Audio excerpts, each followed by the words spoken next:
Hey guys, tonight we drift into a candlelit chamber where the air smells faintly of beeswax and spiced wine. Outside, a rooster crows in the gray dawn, and inside, you open your eyes beneath embroidered silk sheets. A crown might rest on a velvet cushion across the room, but right now your hair is sticking up in directions no medieval portrait ever bothered to capture. This is the life of a king. And yes, it looks glamorous from a distance, but you probably won't survive this. Between plague outbreaks, assassination attempts, and indigestion from last night's goose stuffed with figs, your odds are slimmer than a monk's dinner portions. So, before you get comfortable, take a moment to like the video and subscribe, because you might fall asleep during this story and share only if you truly enjoy what I do here. And hey, drop your location and the time you're listening in the comments. I always find it fun to know where my sleepy travelers are joining from. Now, turn off the lights and lie down on your chair or bed, and let's begin tonight's journey together. The first shafts of daylight filter through narrow, stained glass slits in the stone wall, painting your chamber with patches of red, green, and blue. You stretch, your body cocooned in linens that were imported, probably from Italy if your treasurer isn't lying again. A medieval king's morning is not exactly yours. You don't roll over and hit snooze. Instead, you have attendants who sweep into the room, their footsteps muffled by rushes scattered on the floor. They bow low, as though you'd actually look terrifying with bedhead. One servant presents a basin of cold water. It's icy enough to wake you up better than any modern espresso. You dip your hands, splash your face, and for a second you almost regret not being a simple farmer, where mornings are less dramatic. But then again, farmers don't get to eat roast swan for breakfast. Historians still argue whether kings genuinely followed elaborate daily rituals, or if some accounts are exaggerated by chroniclers eager to impress future readers. What we do know is that kings of the Middle Ages often had highly ceremonial mornings. You're not just waking up, you're being displayed, even if your audience is a half-asleep chamberlain holding your slippers. The weight of the crown may not be on your head yet, but you feel it pressing on your chest already.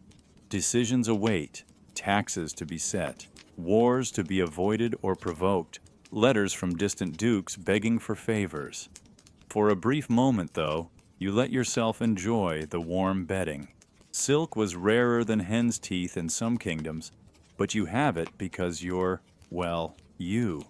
That, and because last year you imposed a trade tariff high enough to fund a dozen monasteries, or, more truthfully, your personal comforts. Servants open the shutters, and the cool morning air rushes in. The castle around you groans awake. In the courtyard below, horses snort, chickens scatter, and someone is yelling about missing barrels of ale. You smile. Nothing says royal authority, like people panicking before you've even had breakfast. Still, your body isn't thrilled. Remember that roast swan? Turns out it doesn't sit well when paired with spiced claret and honey cakes. Medieval kings weren't exactly nutrition influencers. They ate to impress, not to stay slim.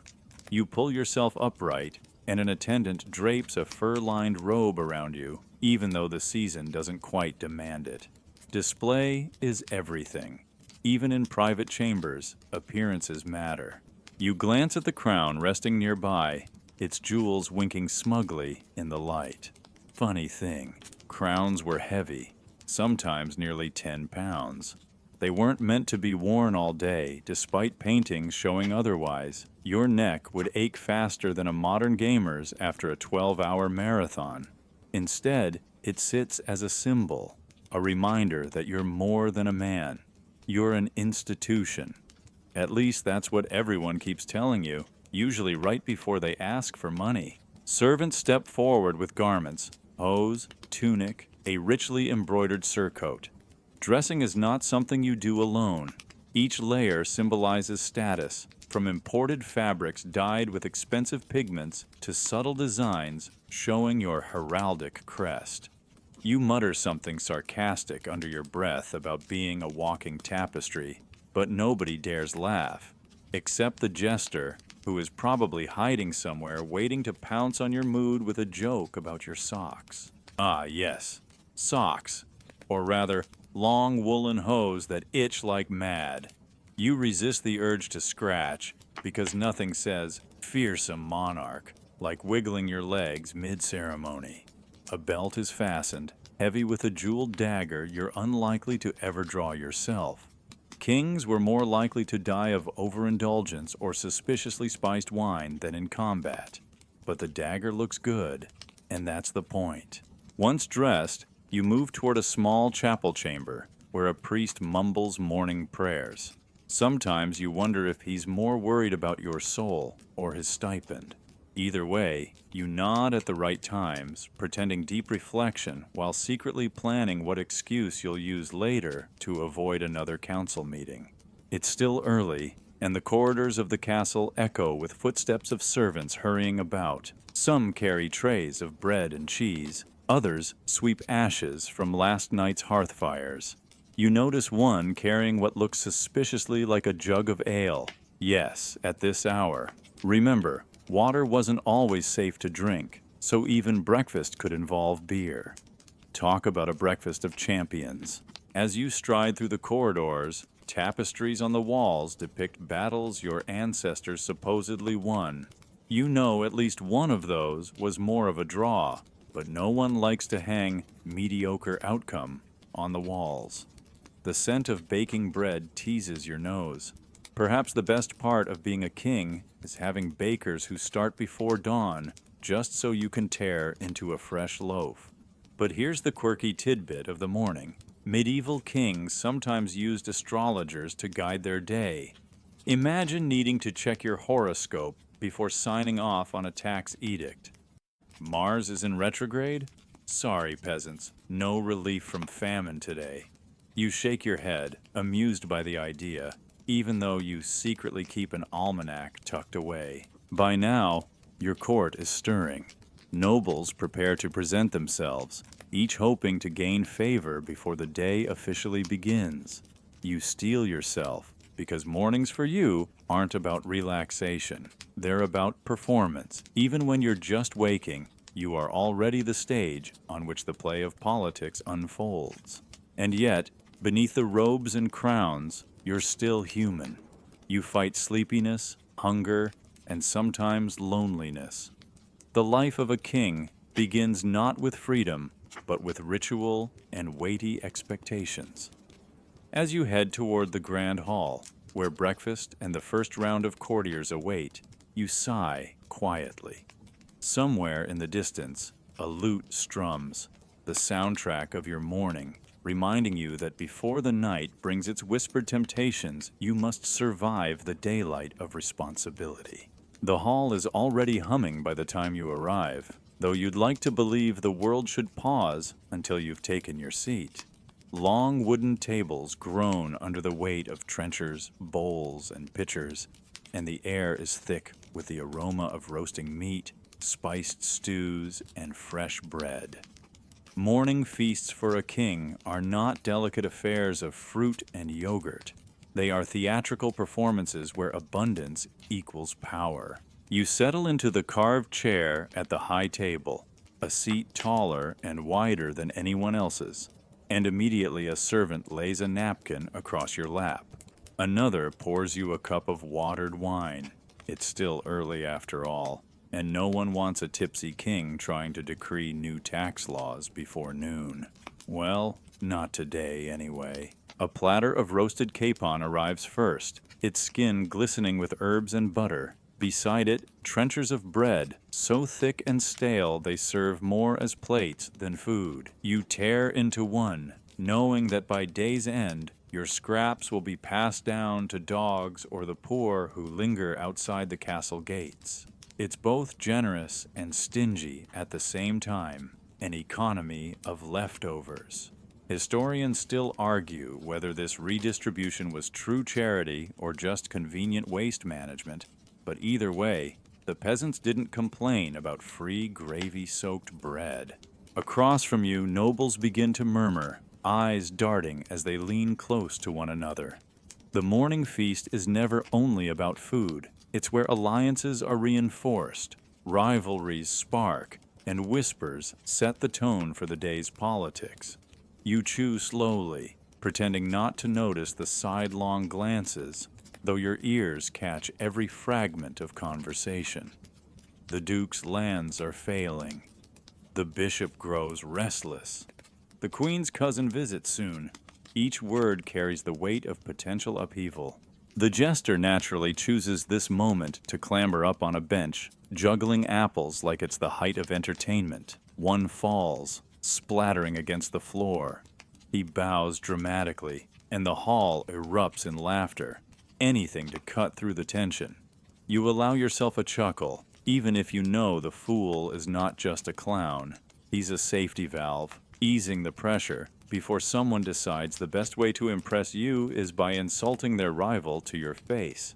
Another servant brings you a slab of cheese, sharp enough to wake the dead, followed by honeycomb dripping golden syrup onto your plate. It's indulgence, pure and simple. You pop a piece into your mouth, savoring the sweetness, and muse on how medieval monarchs were essentially living the influencer lifestyle before it was cool. Endless displays of luxury, carefully curated moments of generosity, and always an audience watching. Quirky fact of the morning: some kings kept exotic pets, lions, leopards, even polar bears. Imagine trying to explain to your peasants who are gnawing on boiled turnips why you have a bear splashing in your moat. But hey, if nothing else, it makes your castle harder to break into. Conversation swells as dishes pile higher. Lords and ladies try to edge closer to your table, hoping for a word, a glance, even a grunt of acknowledgement. One leans in a little too eagerly, whispering about his neighbor's questionable loyalty. You raise an eyebrow, neither confirming nor denying your interest. In truth, these tidbits are as seasoned as your food. Everyone spices the truth to make it more palatable. Your gaze drifts to the far end of the hall, where a troupe of musicians strikes up a tune. Lutes and shawms weave a melody that mingles with the chatter. The rhythm is pleasant. Though one minstrel looks half asleep, you sympathize. Mornings aren't for everyone, but when you're a king, you don't get to complain. Historians debate whether medieval breakfasts were this grand or if they were reserved for high feast days. Some argue that kings typically ate later, merging breakfast and lunch into a single massive meal. But the chronicles describing royal mornings often emphasize opulence, whether or not every day was truly a banquet. As with most history, the truth lies somewhere between reality and propaganda. At your signal, servants pour more wine. This time, not so watered down. The hall grows louder as nobles loosen their tongues, fueled by both liquid courage and the knowledge that you're watching. Rivalries flare subtly. A barbed comment here, an exaggerated laugh there. You sip slowly, letting them reveal themselves. Being king is half politics, half performance, and this morning feast is your stage. You lean back, the chair creaking beneath the weight of both your body and your authority. The courtier's eyes flit toward you, waiting for reaction, approval, or displeasure. Sometimes, you think they hang on your fork more than your sword. One wrong word, one careless glance, and tomorrow the whispers could turn against you. And yet, amid the politics and the theater, you enjoy the simplest pleasure: the crunch of fresh bread, the warmth of honey, the saltiness of cheese. For a fleeting moment, it feels almost ordinary, as if you were just another person sharing a meal. But then someone bows too low, spilling ale at your feet, and the illusion vanishes. The feast winds down, and with it, the noise softens. Servants sweep away platters, dogs scurry in to lick scraps from the floor, and nobles excuse themselves to prepare for the business of the day. You dab your lips with a cloth, rising slowly, every movement calculated. Even standing up is political. It shows you are ready to face the burdens waiting beyond the hall. As you walk out, you can't help but smirk. Breakfast may have been decadent, but it was also a battlefield in disguise. And you, crowned or not, were the general presiding over both food and intrigue. You step from the great hall into a corridor where tapestries breathe with the draft, and the castle's pulse shifts from clatter to whisper. Courtiers hover like silk moths about a candle flame, careful not to singe their reputations while orbiting yours. You keep an even pace, unhurried, unbothered, and entirely aware that every eye checks your face like a weather vane. Smile, and petitions bloom, frown, and someone will blame you for next week's rain. Your chamberlain clears his throat and sings the daily litany of names. Ambassadors, bishops, envoys, cousins who are only cousins when they want something. You nod to the rhythm, the way a drummer taps before the march. Here, courtly intrigue unfurls, not in shouts, but in honeyed syllables. Not in swords, but in sentences designed to slip past armor and lodge in favor. A scribe shadows you with ink-stained fingers, clutching a ledger heavy enough to stop an arrow. He records who bows, who hesitates, who feigns surprise. A lady in peacock blue drifts near, praising the tapestry hung with your crest. You thank her, resisting the urge to note that the weaver has given your charger the expression of a worried sheep. You save the joke. Right now, you need her to keep talking. History. Fact for the morning. Many realms relied on a privy council, small groups of trusted advisors who shaped policy before anything reached a public assembly. You convene yours in an oak-paneled chamber. The door closes, and the tone shifts from polite theater to practical calculus. Grain levies, fortifications, coin shortages. A baron sends a cart of wine, which means he wants justice delivered faster than the wine evaporates. Your chancellor presents letters sealed in wax, each a capsule of ambition. One smells faintly of cloves. Quirky tidbit, courtiers often carried pomanders, citrus fruit studded with cloves, to sweeten the air and, they hoped, ward off disease. Your courier now smells like a festive bakery. You crack the seal. Inside, a marriage scheme for your niece, a promise of 50 lances, a rumor that your neighbor's harvest has failed. The words wear perfume and teeth.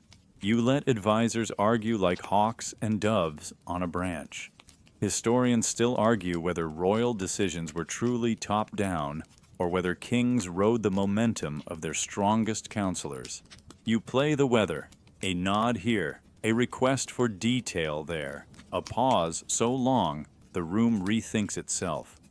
Power is not a trumpet, it's gravity. People fall toward it. A messenger kneels, dust on his boots. A count has drifted toward your rival after a very public feast and a very private conversation. You keep your face still. Inside, you move chessmen. If desserts buy allegiance, you will out-honey them all. Friendly reminder to the kitchens. Perfect sugared almonds, and do it yesterday. You pause by a window slit. Below, the town bends around the castle like a river around rock. Market tents bloom. Smoke lifts. A bell counts the hour. Reputation is a cloak you wear whether it fits or not. Today, it must fit. Back in the chamber, the bishop glides forward, rings catching firelight. He praises your prudence with compliments so polished you can see yourself in them. Then comes the price, confirm lands for his cathedral. Churches are allies and referees. Give too much, nobles scowl. Give too little, sermons sharpen. You grant a portion and his expression recalibrates from hunger to gratitude. From the doorway, the master of revels coughs as if he has wandered into the wrong war council. He has not. Tonight's entertainments need approval. A mask, musicians, perhaps a torch-lit display of falcons.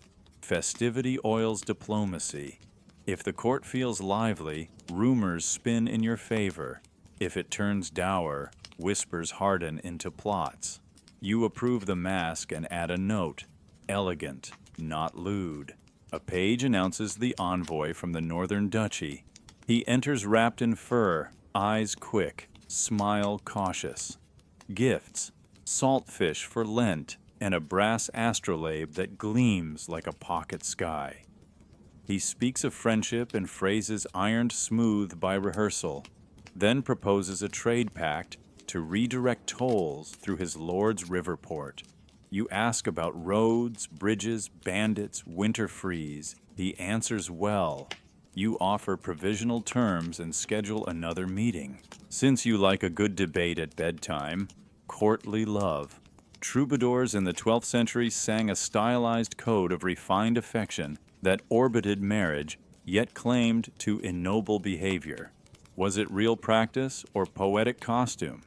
Historians still argue whether those verses guided conduct or simply furnished dreams for listeners who preferred lutes to lawsuits.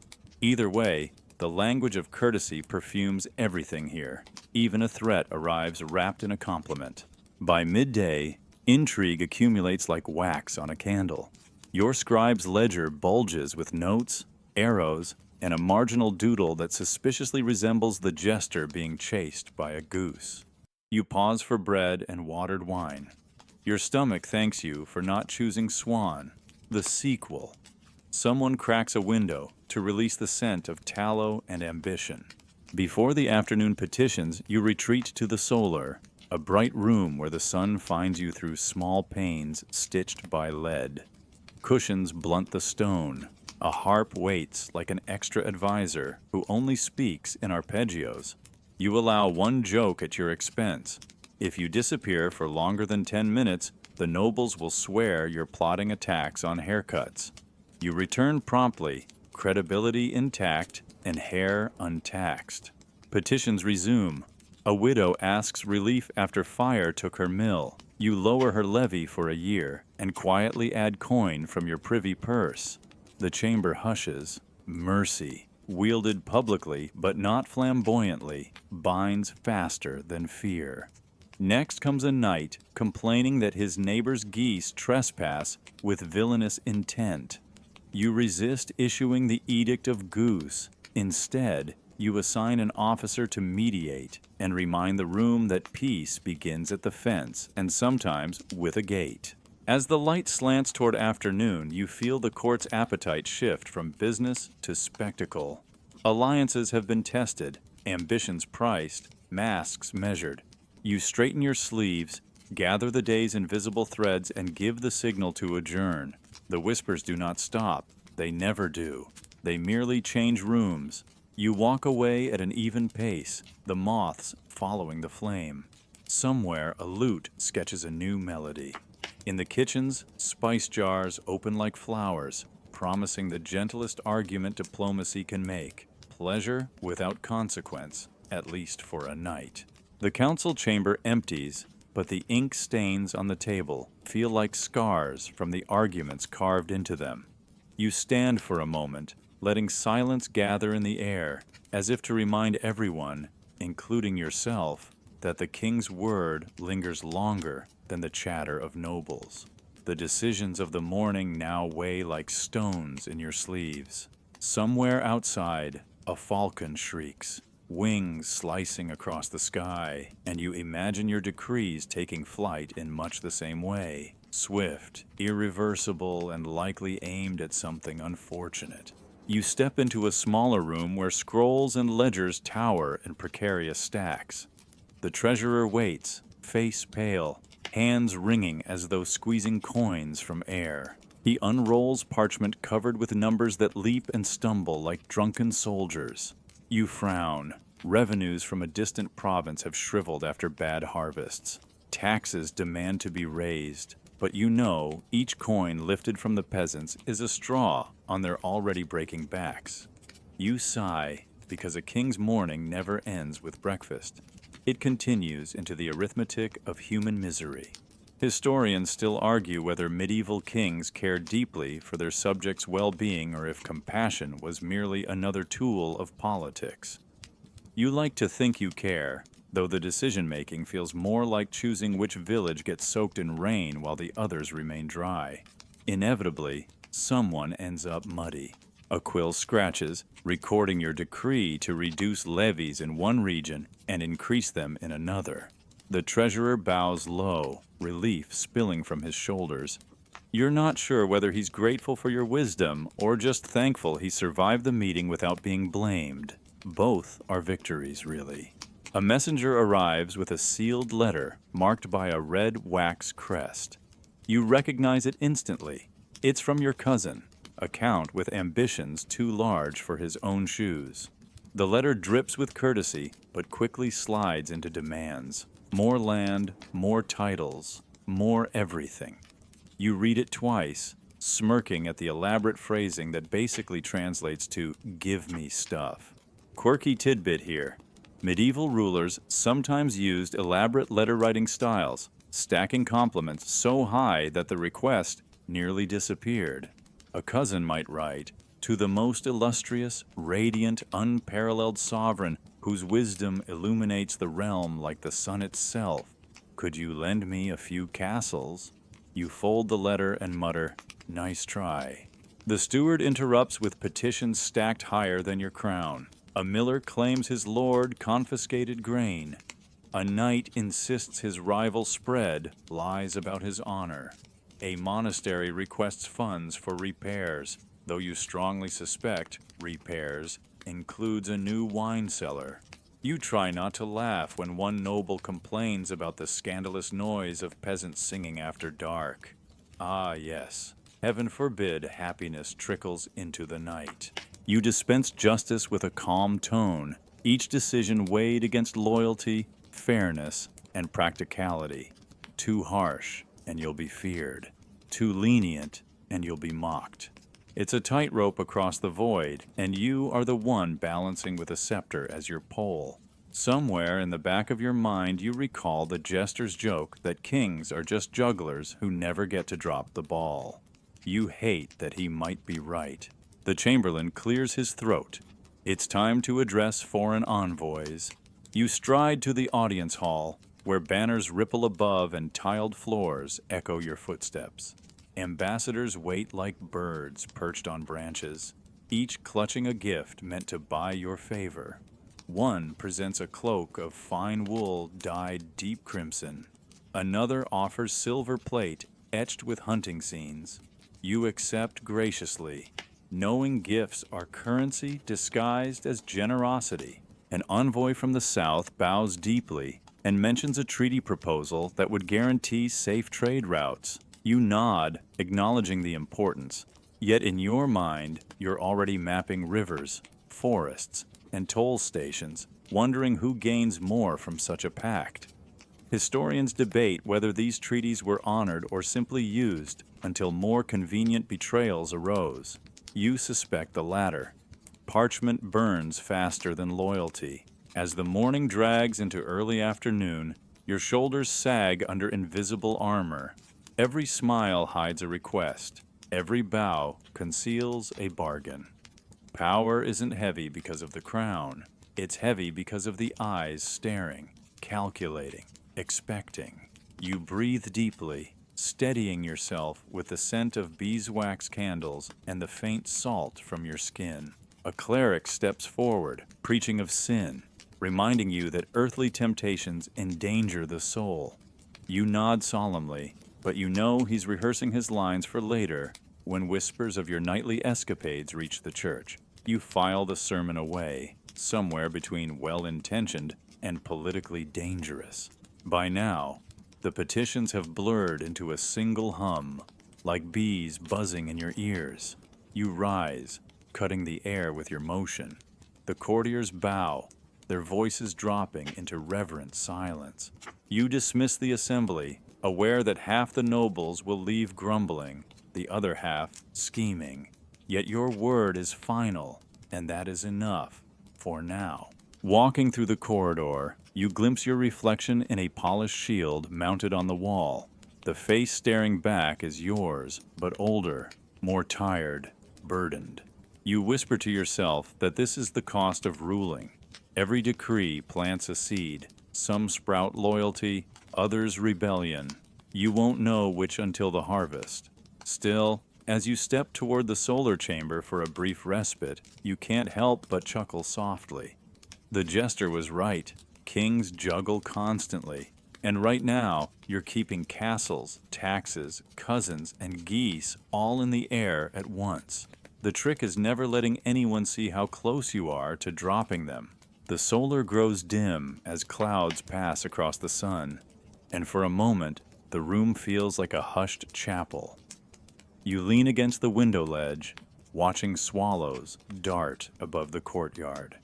The mourning of decrees and petitions lingers in your bones, and yet, in this fragile quiet, something else enters, the faint rustle of whispers that slide like smoke under every door of your castle. Temptation doesn't arrive with trumpets. It creeps in like a rumor. A courtier bows low, slipping into the chamber with the grace of someone who has rehearsed this entrance 1,000 times. He speaks in polished phrases about loyalty, service, and duty. But you hear the undertone, he is not here only to flatter. He mentions the private apartments tucked behind the eastern wing, chambers that rarely appear in official tours, places where politics and pleasure blur. You raise an eyebrow, amused at the thin veil. Castles may be built of stone, but their secrets are softer than down pillows. Historians still argue whether medieval kings maintained actual hidden rooms for amorous encounters, or if later writers exaggerated such tales. Chroniclers certainly enjoyed painting kings as larger-than-life figures, equal parts ruler and libertine. What is certain, though, is that temptation was always near. Courtiers, ladies-in-waiting, visiting envoys, each hoping to weave themselves into your private tapestry of influence. You pace the chamber, pretending indifference, though the suggestion hangs in the air like incense. You recall last night's sermon about sin and damnation, and you smirk. Sin, perhaps, but damnation seems less immediate than the boredom of another council session. Quirky tidbit. One chronicler described a king who allegedly disguised himself to slip out at night, wandering taverns incognito. Was it true or just gossip designed to scandalize? Either way, the story makes you grin. Imagine a monarch haggling over ale prices. The courtier continues, speaking of a select gathering planned for dusk. He paints it as an event of discretion, a gathering where music veils intentions and candlelight forgives indiscretions. You let him talk, all the while noticing how his eyes flicker with the thrill of being messenger to your curiosity. He bows again and departs, leaving the solar quieter but heavier, as though the air itself is conspiring to pull you toward those chambers. You shake off the thought and glance toward the chapel below, where monks chant in solemn rhythm. Their voices rise and fall, a counterpoint to the whispers in your head. That is the paradox of kingship. By day, you are urged to uphold divine justice, and by night, you are invited to indulge human desire. Both duties, in their own way, shape the legend that history will write. A servant interrupts with a tray of figs and almonds, a light refreshment to carry you until evening. You pop a fig into your mouth, savoring the burst of sweetness, and muse on how even fruit feels like temptation in miniature. Figs, after all, were associated with fertility and abundance. Nothing in a king's life is free from symbolism. Even snacks become metaphors. The afternoon creeps forward. Courtiers pass in the corridor, their laughter a little too loud, their glances a little too quick. They, too, know what dusk will bring. Rumors travel faster than pigeons. By now, half the castle has embroidered versions of tonight's gathering, each more elaborate than the last. You retire briefly to your private chamber. There, the crown rests untouched, a glittering reminder that kings are judged not only by battles and treaties, but by what they do when the candles burn low. You run a hand along the cold metal, wondering whether future scribes will emphasize your laws or your liaisons. From the window, you see the horizon glow with approaching sunset. Shadows lengthen across the courtyard. Torches spark to life along the battlements. The castle is shifting, preparing for night. And so are you. You inhale deeply, letting the cool air sharpen your senses. Duty has filled the day. Temptation now waits to fill the night. Whether you walk toward it as sovereign or as man is a question historians will never settle, though they will certainly argue about it. You smile wryly because kings do not step into temptation blindly. They step in knowing the risks, the pleasures, and the stories that will be told long after the candles gutter out. The last threads of sunlight slip behind the battlements, and with them the castle seems to exhale, trading the bustle of petitions for the softer rhythm of anticipation. Torches sputter to life in iron brackets, their flames licking at the evening air. You feel it immediately, the shift in tone, the unspoken signal that daylight obligations yield to twilight diversions. Dusk has always been the stage where politics wears a mask of velvet. You move through the corridors at an unhurried pace, attendants trailing like shadows. Somewhere, a lute plucks a playful prelude, the notes skipping ahead of you like messengers. The scent of roasted venison and cinnamon drifts from the kitchens, blending with the resinous tang of torch smoke. It is not hunger that stirs in you, though. It is curiosity, sharpened by hours of restraint. Historians still argue whether medieval courts orchestrated such nightly gatherings as structured entertainments or whether chroniclers embellished them to flatter and scandalize. What is certain is that feasts, masques, and revels served a dual purpose: distraction for the restless and a gilded veil for whispered deals. Tonight, both purposes twine together. The master of revels greets you at the threshold of the great hall, bowing with a flourish that nearly knocks the feather from his cap. He lists the entertainments prepared: a troupe of dancers, a masque themed on the virtues, jugglers, and enough musicians to drown out a thunderstorm. You nod, not because you doubt his list, but because you know entertainment is never just amusement. Each act distracts, dazzles, and, if arranged carefully, shields more private exchanges. Inside, the hall blazes with candlelight. Chandeliers drip wax like frozen waterfalls, and every surface gleams with reflected flame. Nobles glide in silks dyed jewel tones, emerald, ruby, sapphire, while servants weave between them bearing goblets of wine already half emptied. The room hums like a hive, conversation buzzing, secrets traded faster than coins at a fair. You take your place at the high table, though already your gaze sweeps beyond the feast. There are patterns in the seating, allies placed near, rivals separated by carefully arranged buffers, potential companions seated within conversational reach. Nothing is random, not even who receives the first slice of venison. The courtier who hinted at this evening's special gathering inclines his head from across the room, his smile the faintest spark of confirmation. The feast begins with toasts, each more elaborate than the last. A noble compares your reign to a lighthouse guiding storm-tossed ships, another to a mighty oak sheltering the realm. You resist the urge to joke that you feel more like the goose on the platter, stuffed and carved up for everyone's satisfaction. Instead, you raise your cup, letting the wine burn warm down your throat. Between courses, entertainers fill the air, acrobats flipping, minstrels strumming, dancers moving in circles that suggest both devotion and desire. A masked performer in gilded robes delivers verses about love's power to tame even kings.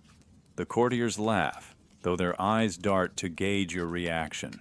You smile thinly, because you know the mask is never just theater. It's commentary, satire, or even subtle warning dressed as rhyme.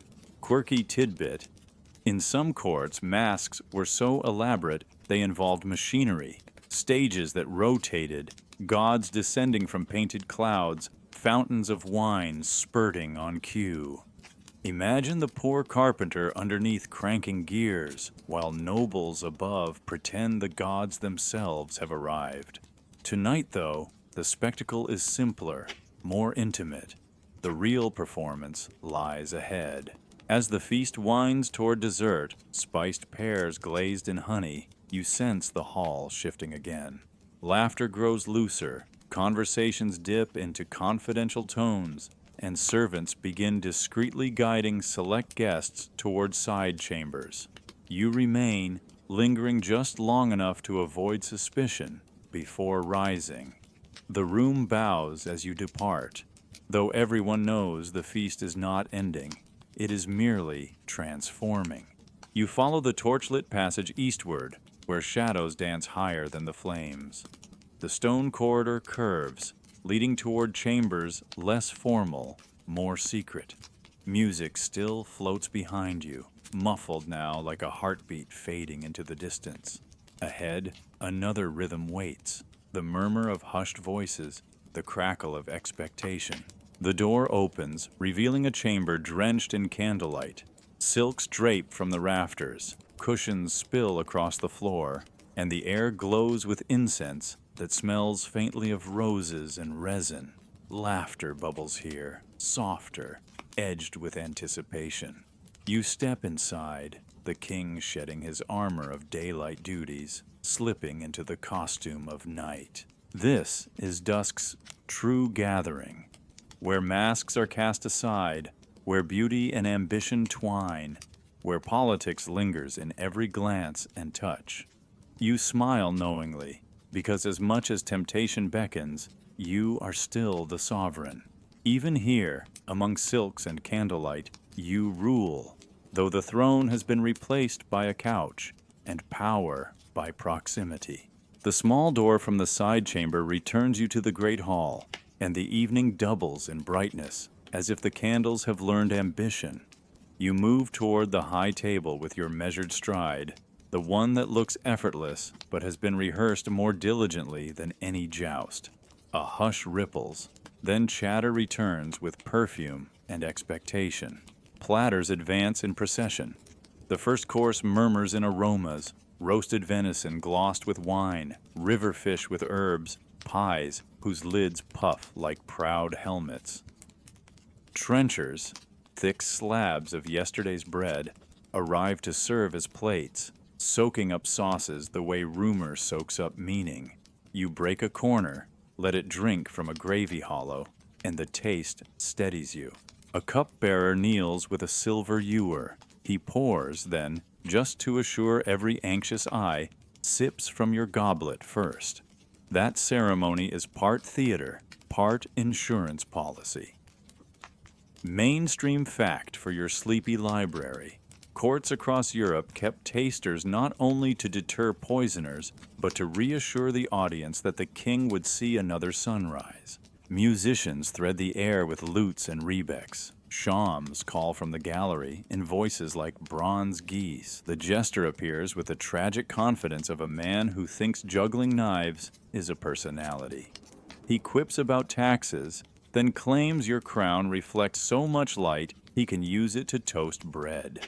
You allow a smile. You raise your goblet. The wine is spiced, warm at the edges, its sweetness chased by cloves and cinnamon.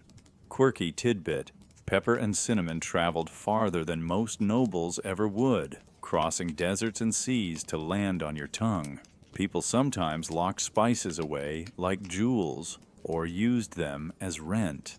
Drinking this, you taste caravans and the treasurer's anxiety.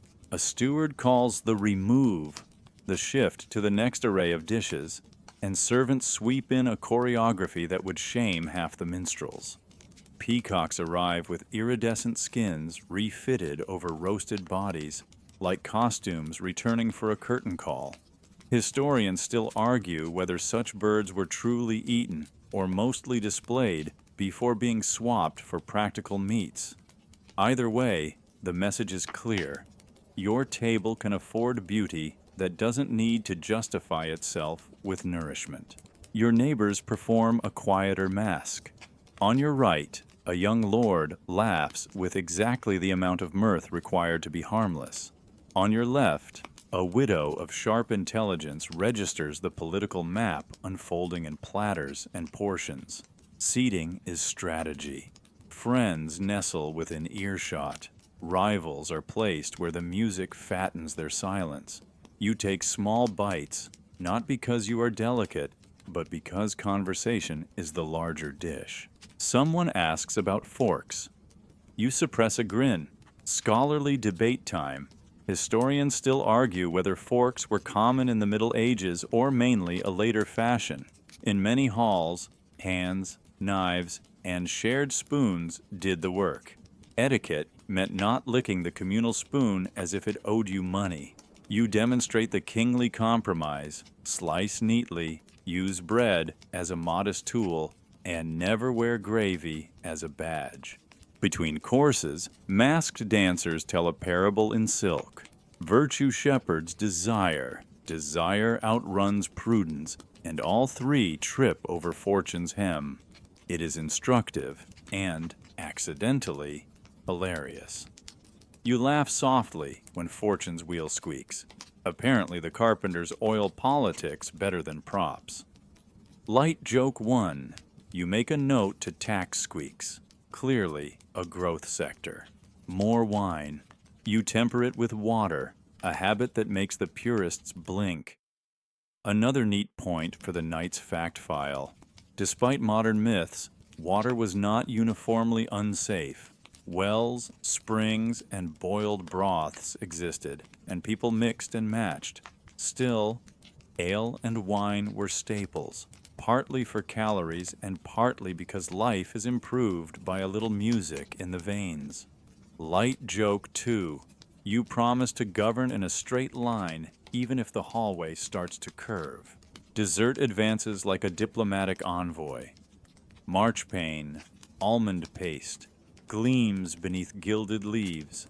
Cones of sugar rise like white towers. Then comes a subtlety, a sculpted tableau of sugar depicting your arms guarded by lions who look suspiciously like overfed cats. Subtleties announce wealth to the eye the way fanfares announce arrivals to the ear. Your guests applaud. Your treasurer calculates. The jester returns with rhymes, praising your mercy so lavishly you fear drowning in compliments and have to dog paddle to shore. Light joke. 3. You award him the Order of Excessive Metaphor and a very small imaginary ribbon. He bows as if it weighs 10 pounds. Conversation thickens in that late-course way when people believe words are private because sugar has made them gentle. Promises bake into compliments. No feast rivals yours really means about that border toll. You keep replies soft and smiling, the way a cat keeps claws sheathed until required. A messenger leans near to report that the mask is ready for its coda and the side chambers for quieter talks. You nod, neither eager nor reluctant. Neutrality is your favorite silent costume. Historians still argue whether kings used banquets primarily for largesse or for intelligence. The answer is yes. A feast teaches who blushes at praise, who stiffens at a joke, who watches the door more than the stage. For a moment you simply listen. Trays clink, wax sighs. The band plays a tune that thinks it is a lullaby. The hall smells of rosemary, roast, and warm stone. If daytime made you a statue surrounded by petitions, night makes you a lantern. People move toward you by choice, and in that choosing, they tell you everything. One last cup. Two-piece, you say, and the word does its work, smoothing edges, rinsing the palate of small resentments. Cups rise like a forest of metal leaves. You drink, not deeply, just enough, and set the goblet down with a soft click, like a seal pressed into wax. Agreements will be signed tomorrow. Tonight, they are breathed. The steward signals the close of the public feast. Servants begin their graceful dissolution of abundance, wrapping leftovers for the poor outside the gates, for the kennel, for the night shift guards who trade crumbs for stories. You stand, and the room stands with you, a wave that lifts and breaks in a formal bow. You step down from the dais. The wine has warmed courage without untying sense. Behind the tapestry, a corridor beckons eastward, where candles burn lower and voices lower still. You move toward it, your pace easy, your mind clear, your smile unreadable, the king still, and the night just beginning to practice its gentlest arguments. The side corridor narrows as you leave the thunder of the feast behind. The air cools, carrying only the faint echo of music, now muffled like a lullaby sung behind a wall. Torches spit and flicker, their light dragging your shadow long across the stones. A servant glides ahead, opening a carved door that leads into a chamber smelling of sandalwood and beeswax. This is no council hall. It is a stage dressed for secrecy. Inside, the atmosphere hums differently. The chamber is smaller, softer, the walls hung with tapestries depicting scenes of courtly love. Knights kneeling before ladies, falcons exchanged as tokens, ribbons tied around wrists. The symbolism isn't subtle, but then again, medieval courts were rarely subtle. Here, subtlety comes not from decoration, but from discretion. The doors are heavy, the windows shuttered, and the candles placed to flatter, not to illuminate. You enter, and courtiers already gather in a loose circle, their silks whispering against the cushions. They look up, their faces bright with expectation and wine. The laughter quiets just enough for you to feel the shift. Your arrival is the true beginning. All eyes turn, and the evening bends toward you as if you are the hearth around which it must warm itself. One by one, select guests are guided closer. These are not random companions. Each woman chosen has been maneuvered into place like pieces on a chessboard, their beauty matched by lineage, their smiles as much diplomacy as desire. You know their names: daughters of lords seeking favor, nieces of bishops hoping for influence, widows with wealth to trade. To accept their company is to accept an alliance, whether temporary or binding. Historians still argue whether kings genuinely enjoyed these private gatherings or endured them as extensions of politics. Was pleasure authentic, or was it another form of negotiation? Likely both. Tonight, you feel the mixture clearly, the weight of crowns blending with the lure of candlelight. Wine is poured again, spiced and heady. Goblets clink softly, less ceremonious than in the great hall. A court musician plucks at a harp, the melody languid, each note stretching as though reluctant to fade. The laughter of your companions rises, softer now, curved with innuendo. You lean back against cushions, the robe slipping from your shoulder just enough to signal that here, the king is more man than monarch. Quirky tidbit. In some courts, noble ladies competed not just for attention, but for symbolic tokens. A dropped glove, a borrowed ring, even a lock of hair could circulate as proof of intimacy. The castle rumor mill could turn such trinkets into legends overnight. You imagine tomorrow's whispers already being embroidered by eager tongues. As the conversation swirls, politics threads through it like a hidden seam. A lady mentions her father's loyalty, another hints at land disputes, a third praises your wisdom in settling a quarrel last winter. Their words dance on a knife edge between affection and ambition. You listen, smiling, answering gently, knowing each exchange is both flirtation and transaction. The chamberlain discreetly withdraws, leaving only trusted attendants at the door. Privacy, such as it exists in a castle, has been arranged. Still, you're aware that secrecy is a myth here. Everyone knows what happens behind these walls, The only variable is how much the chroniclers will choose to exaggerate. A game begins, casual at first, verses exchanged in rhyme, compliments returned with teasing deflections. Someone dares you to compose a line on the spot, and you oblige, half sincere, half mocking. The chamber ripples with laughter, and in that laughter, barriers fall. Historians debate whether courtly love, this idea of refined, almost spiritual affection, ever truly defined behavior, or whether it was a poetic disguise for more practical arrangements. Tonight, you feel the poetry working as camouflage. Every compliment glitters, but behind it lurks calculation. You sip your wine and glance around. Each face here tells a story, each smile a request. Yet the mood is warm, not predatory. Politics may lurk, but for now, the candlelight softens it, turning ambition into a melody rather than a demand.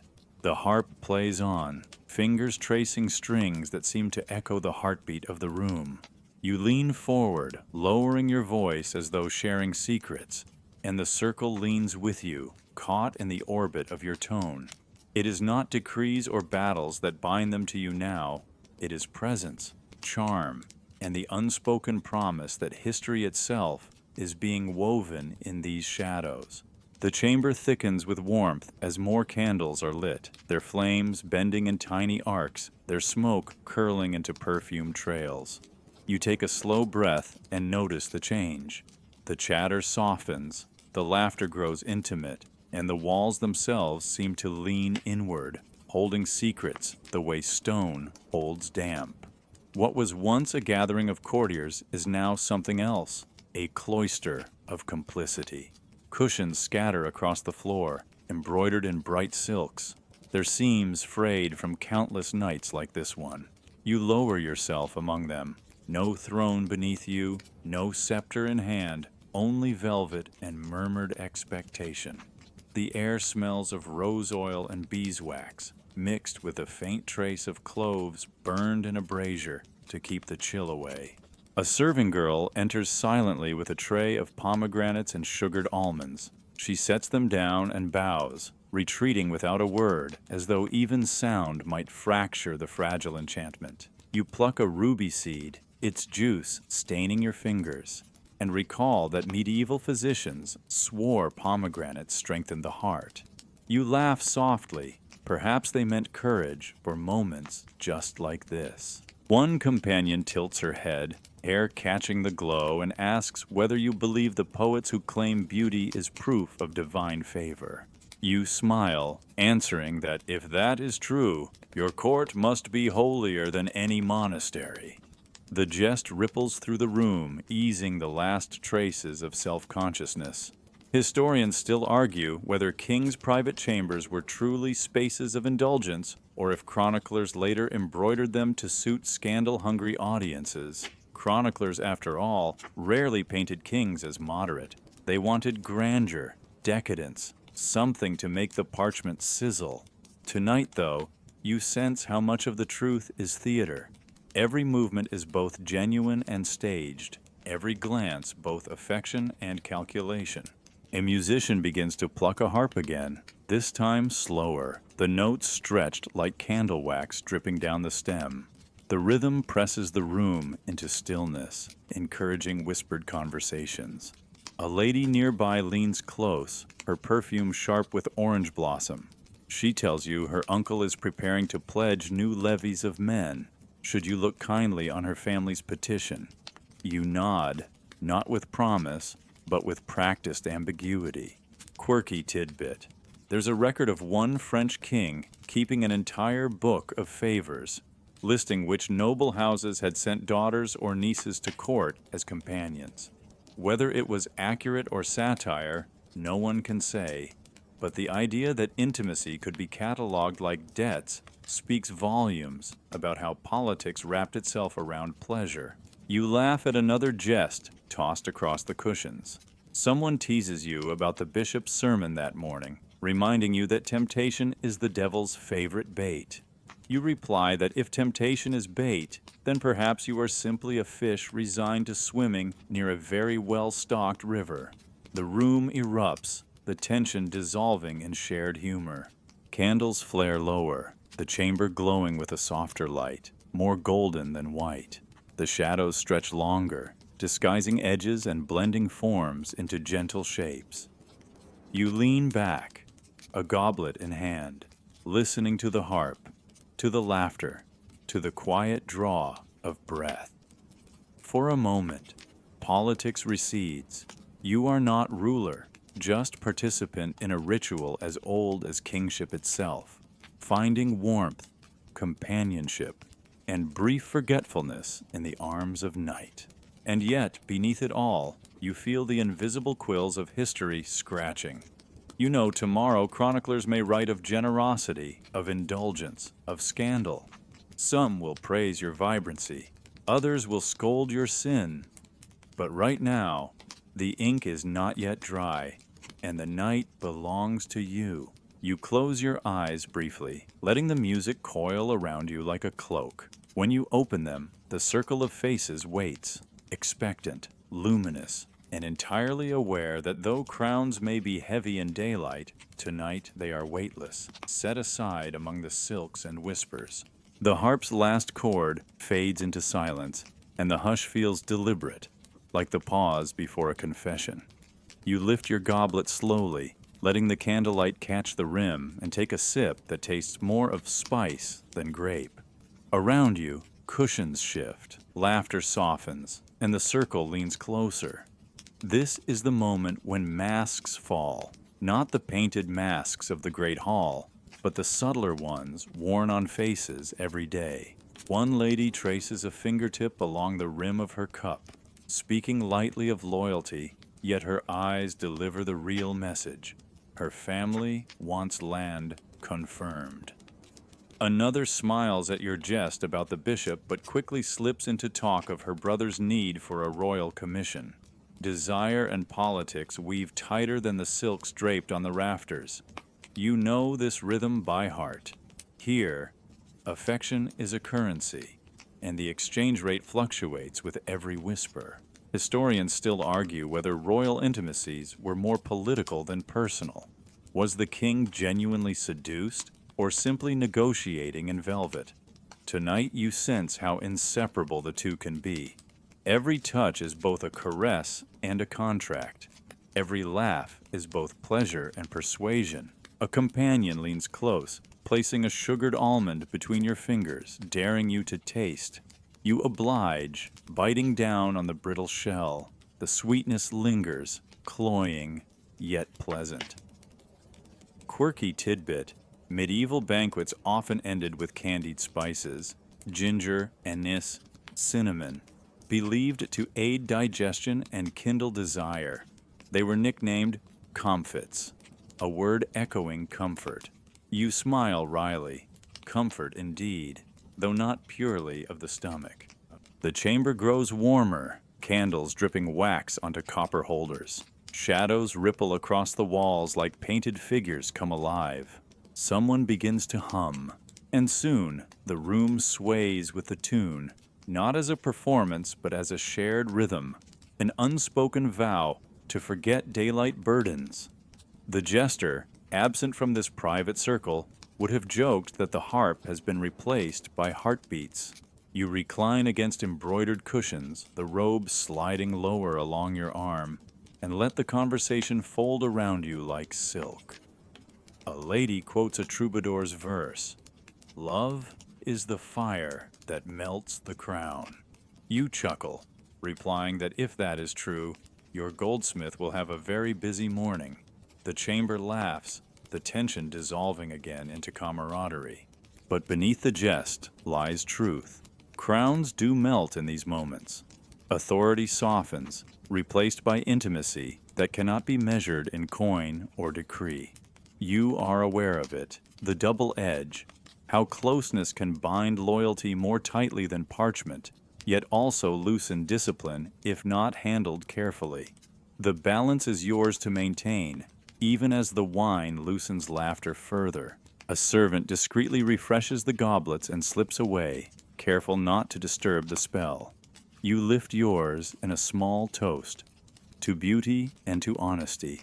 May one always flatter the other. The words hang in the air, half earnest, half playful. They drink, smiling, each interpreting the toast in the way most useful to them. Scholarly debate for the night. Was courtly love ever truly practiced, or was it just the poetic wallpaper for gatherings like this? Some argue knights actually bound themselves to ladies with chivalric vows.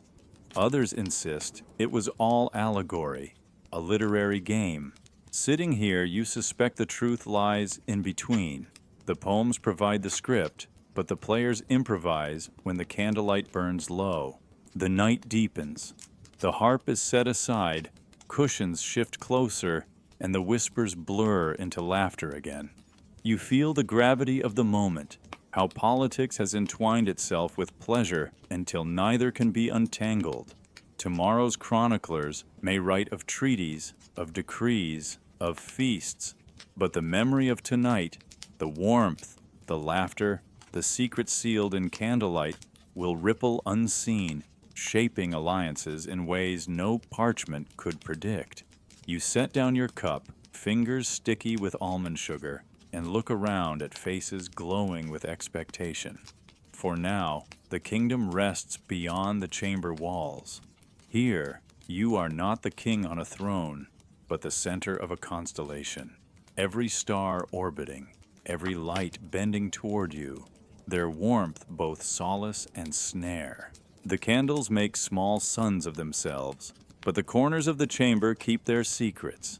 You feel the room's temperature change not with heat, but with attention. The way glances sharpen, then soften, like blades slipping back into velvet.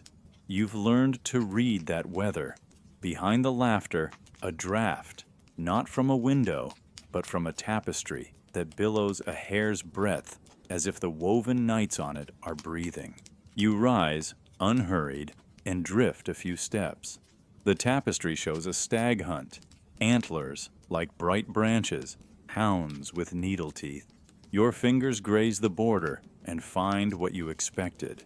A gap, then cold stone, then a wooden frame with just enough give to hide an ear. In castles, tapestries are insulation for both chill and conscience. Mainstream fact for your midnight mind. Great halls and chambers were hung with arras not only for beauty, but to keep warmth in and carry drafts away. They also offered convenient curtains for whispers and watchers. You let the heavy cloth fall back. The room behind you murmurs. A smile ripples around the circle as if you've performed a trick. Perhaps you have.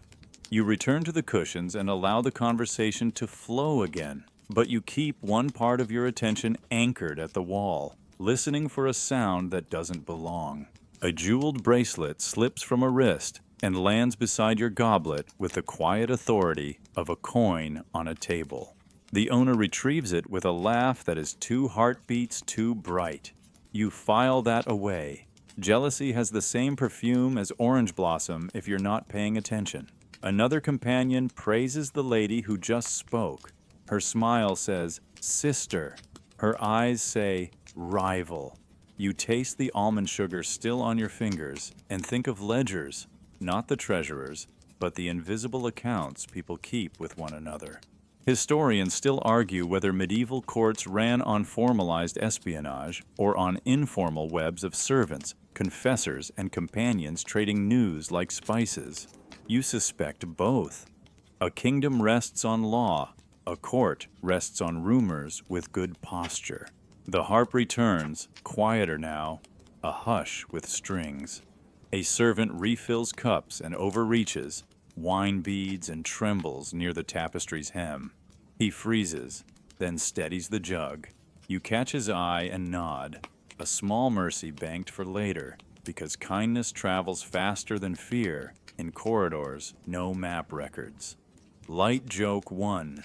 Besides, if every drop of wine spilled were treason, you'd have executed gravity by now. You turn to the nearest lady and ask, almost idly, how her uncle's levees fare. Her answer wanders through compliments like a pilgrim through chapels. The end of the path. She hopes for command closer to your capital. You smile, considering. Proximity to you is a currency with its own exchange rate, expensive to grant, priceless to receive. Quirky tidbit for the candle hour. Letters were often secured by letter locking, folds and slits sealed in ingenious patterns so that breaking the wrong crease told on the reader. You have opened enough of them to know ambition prefers knots to sentences. Somewhere in the castle, a sealed missive is being turned in someone's hands like a worry stone. The tapestry stirs again, only a sigh, but you catch it. You let a joke bloom to cover the moment. You remark that tonight's hush is so complete, even the painted hounds on the wall have stopped barking. Light joke, too. If they start again, you'll have to license them. Laughter circles the room, soft as fur. You invite a change of game, riddles for favors. Not promises, only privileges. A dance chosen tomorrow, a petition heard sooner, a hawk flown from your glove at dawn. The prizes are small, but the way eyes kindle tells you the stakes are not. A riddle is asked, and the answer comes from the rival you least expected. Applause, genuine and reluctant at once. A thread between two houses loosens, another tightens. A faint scrape from behind the arras. You stand, this time with purpose, and walk to the wall. Your hand holds the tapestry steady, then lifts it just enough to reveal a sliver of wood. Whoever is about to sneeze, you say, velvet dry, should know we have plenty of napkins outside. A muffled cough, a hasty retreat, the whisper of boot leather fleeing down a service stair. The room exhales. You let the cloth fall and look amused instead of angry. Fear sharpens knives. Amusement blunts them. You resume your seat, the circle drawing closer by instinct. Danger, like cold, encourages people to huddle. A companion asks if you will punish the eavesdropper. You shrug, letting the question turn in the candlelight.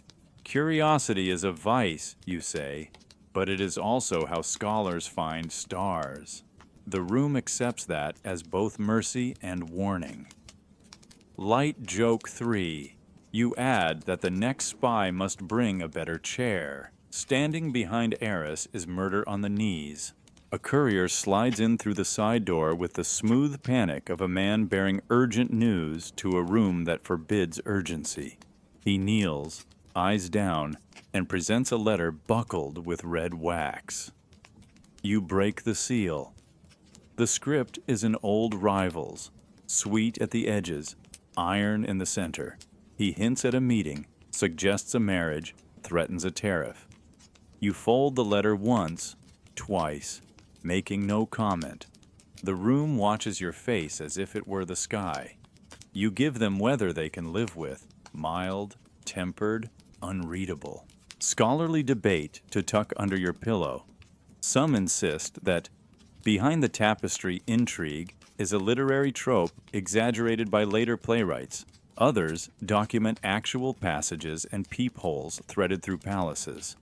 You have walked enough corridors to know that architecture is opinionated. It encourages certain meetings and muffles certain truths. The hour folds toward its quiet center. You let conversation meander to safer banks. Falconries, horses, the new consignment of pepper that smelled like a caravan's heartbeat. A companion recounts a story of a queen who kept a tame rook that stole rings and forced nobles to retrieve favors from a bird. You laugh, imagining your treasurer wrestling jewelry from a beak. Perhaps you should hire the rook for audits. The tapestry now is still. Whoever lurked has retreated to write a version of you made of shadow and guesswork. You let that happen. A king cannot control the ink outside his own chamber, only the tone inside it. You raise your goblet, not high like a proclamation, just enough for the circle to lean in. To warm rooms and cooler tempers, you murmur, and to the wisdom of thick cloth on cold nights. Cups touch. The sound is small and complete. For a span of breaths, you simply listen. The thin, contented hiss of candle wicks, the soft clink of a ring against glass, the sigh of silk shifting as someone resettles. Your day has been written in decrees. Your night is stitched in threads.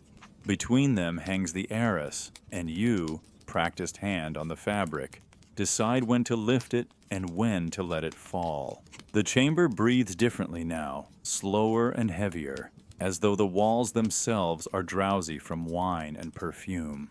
Yet even in this warmth, you sense the chill of whispers forming just beyond the doors. Nothing in a medieval court stays hidden for long. Rumors are faster than horses, cheaper than silver, and more enduring than parchment.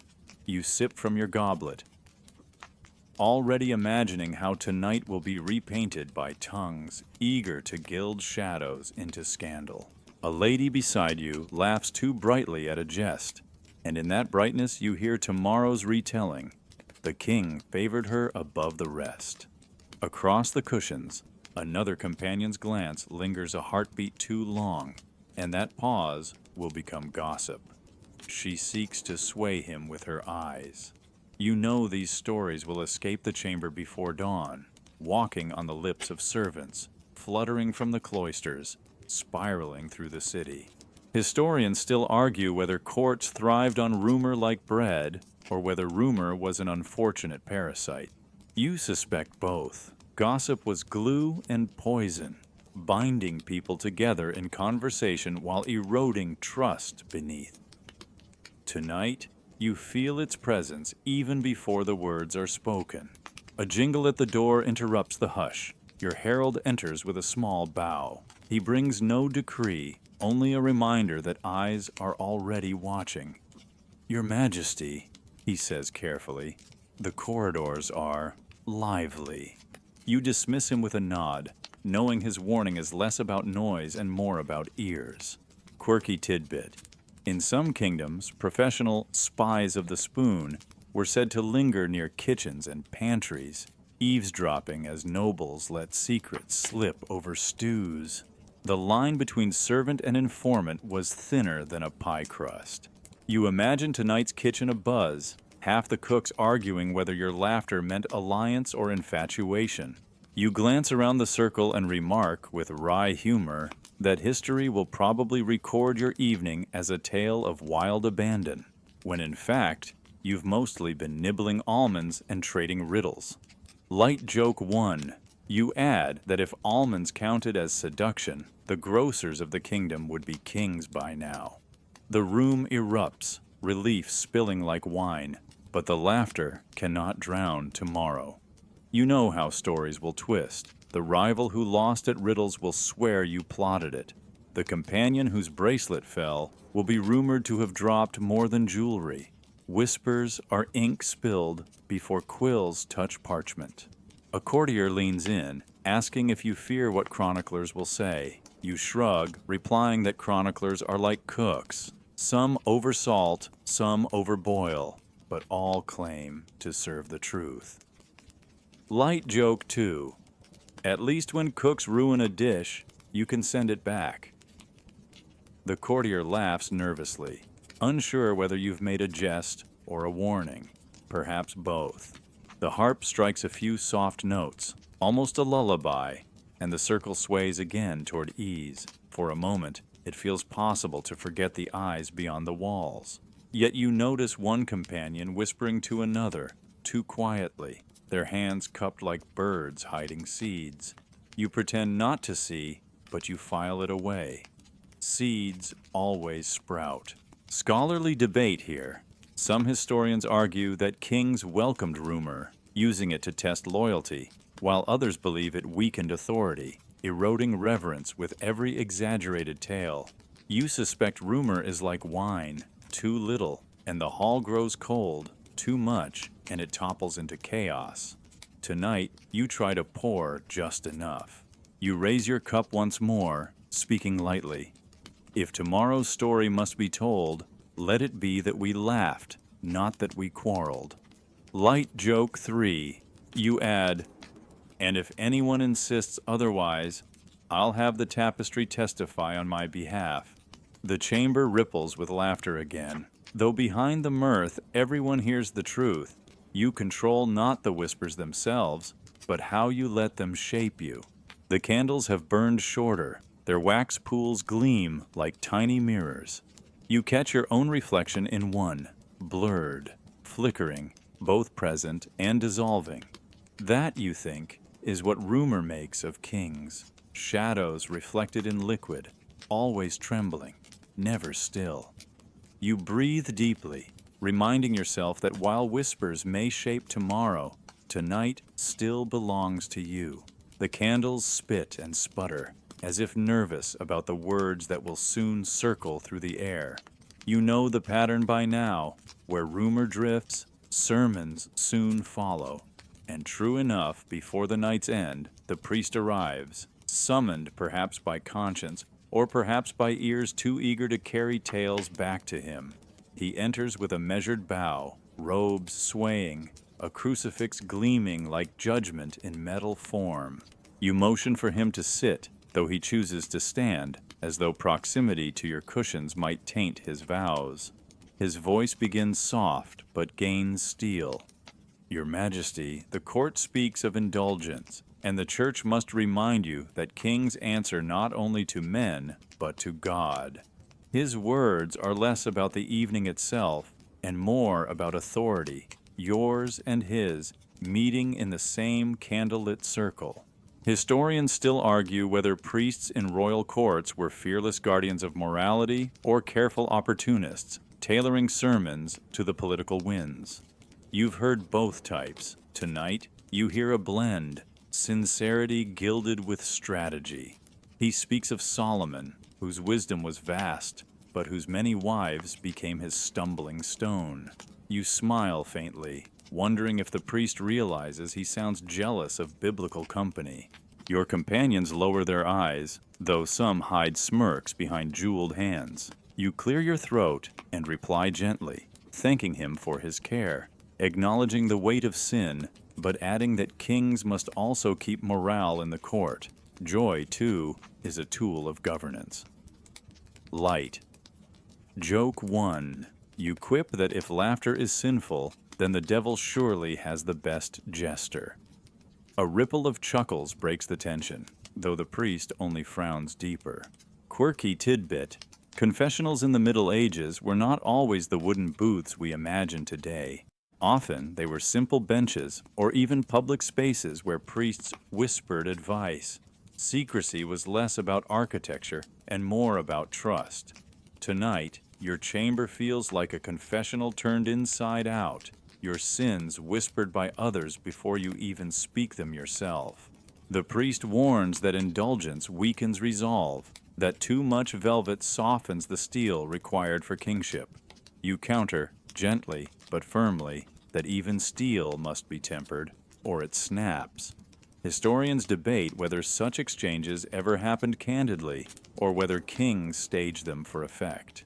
You know tonight is real enough, both of you circling the same truth, each unwilling to yield entirely. Light joke 2.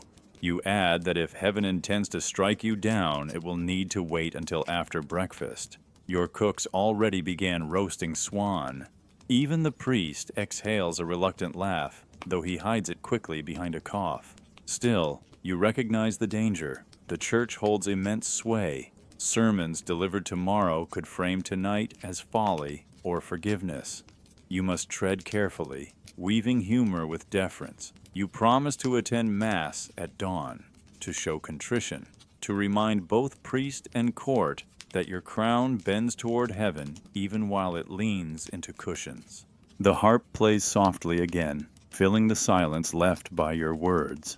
Your companions glance between you and the priest, waiting to see who bends. At last, he bows stiffly, mutters a blessing, and withdraws, robes brushing the floor like a broom sweeping up sins. The door closes, and the chamber exhales. You lean back, smiling wryly. Light joke 3. You murmur that if saints kept ledgers, you'd owe 3 rosaries, 5 Ave Marias, and a barrel of wine. Laughter returns, the warmth restored. Yet you know the priest's words will echo tomorrow, repeated with additions, embroidered with guilt. Scholarly debate to close the moment. Some chroniclers insist that priests saved kings from ruin by curbing their excess.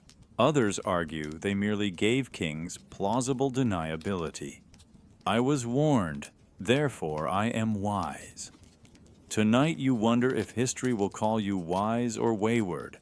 Either way, the night still belongs to you. The priest's blessing still hangs in the air like a bell's last vibration when another sound arrives. Silk against stone, measured and unmistakable. The door opens not to rumor, but to rank. Your queen enters with the composure of a tide, slow, inevitable, and impossible to ignore. Her ladies drift behind her like a constellation that never loses its star. You rise because you must, and because the room itself seems to stand when she does. Her gaze takes a slow census of faces and cushions, tallying loyalties the way a steward tallies grain. There is no tantrum, no scene. That would be beneath her and dangerous to you. Instead, she inclines her head, barely. The message fits inside that single inch. The crown has 2 halves tonight, and she is the half that remembers. Your companions adjust their smiles. One reaches for a goblet that has nothing left in it, as if thirst might explain her presence. Another finds sudden fascination with the embroidery on a cushion. The harp attempts a discreet trill and thinks better of it. You invite the queen to sit, and she does, at a careful distance that measures not feet but boundaries. Mainstream historical fact for your soft-lit ledger. Medieval queens kept their own households, revenues, and officers. In England, some even drew a surcharge called Queen's Gold from certain royal fines. A queen was not merely spouse, she was an institution. Her presence here is not a visit, it is an audit. She speaks first of neutral things. The convent that needs roof tiles, the winter stores, the ambassador from the north whose manners outpace his gifts. Only then do her eyes rest on the woman nearest your elbow. It is not a glare, it is a question that knows the answer. The room thins to silence. You feel the temperature change a single degree. Historians still argue whether queens wielded power mainly through intercession and patronage, soft pathways of mercy and favor, or whether some intervened directly, shaping policy in rooms that never expected their voices. You've seen both. Tonight, you witness a third method, the geometry of presence. Your queen sits, therefore plans shift. You ease the tension with a smile and a jest about the jester. Light joke 1. You say he threatened to compose a moral ballad, but you spared the court such suffering. Laughter surfaces, grateful for anything that isn't a duel of glances.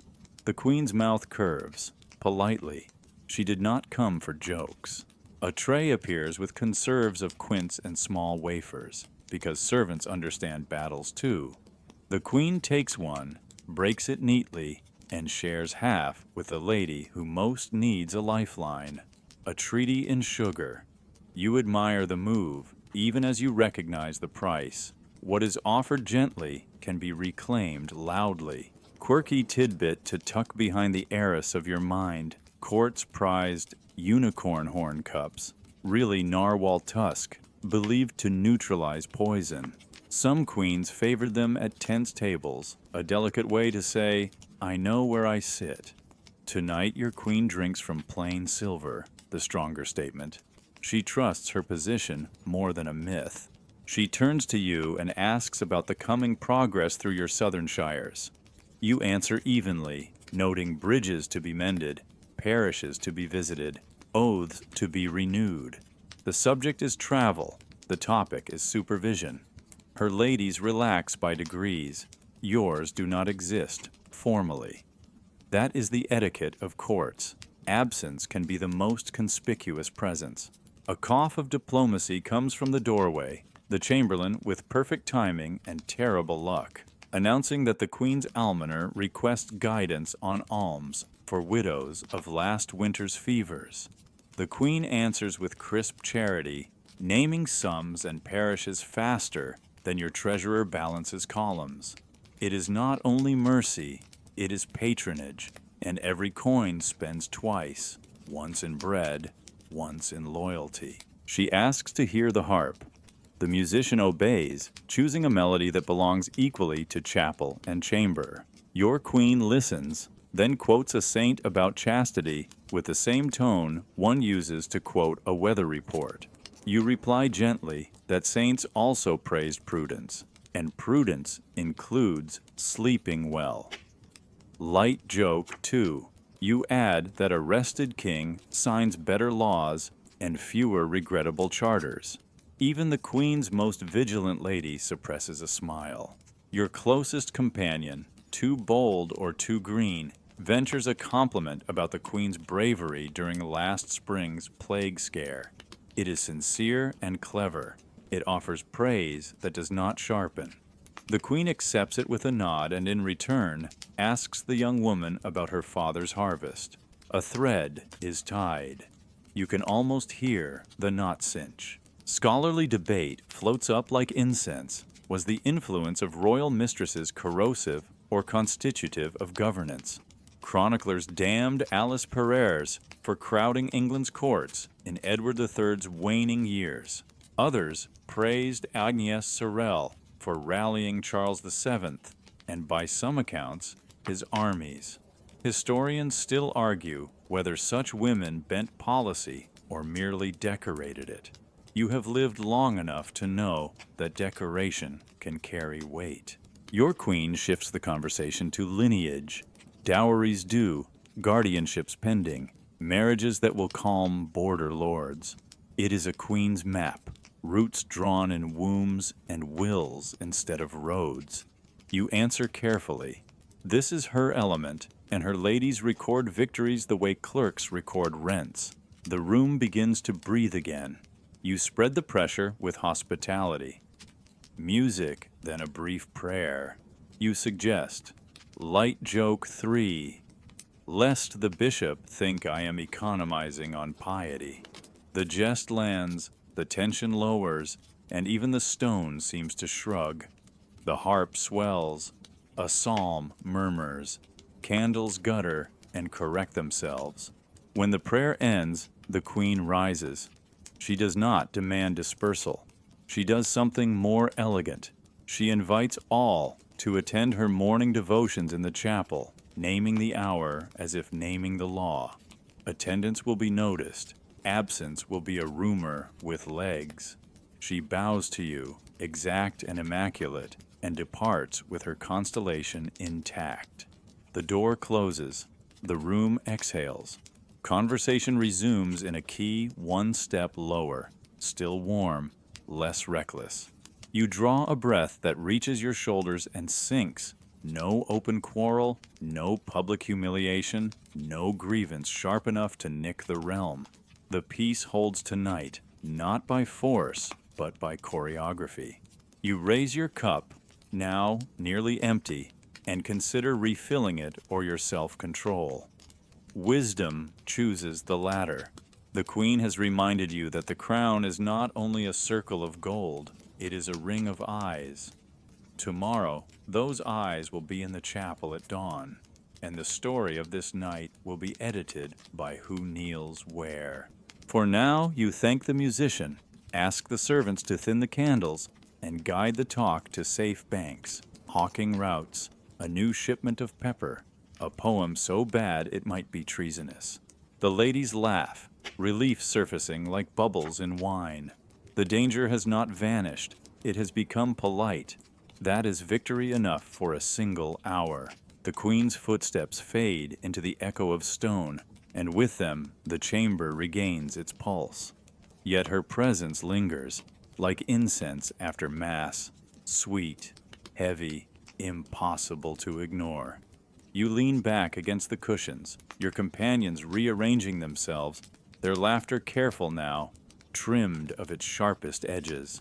But you know the game has only shifted rooms.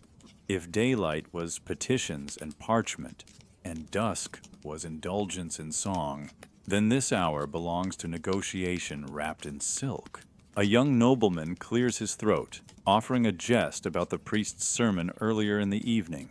His smile is broad, but his eyes carry intent.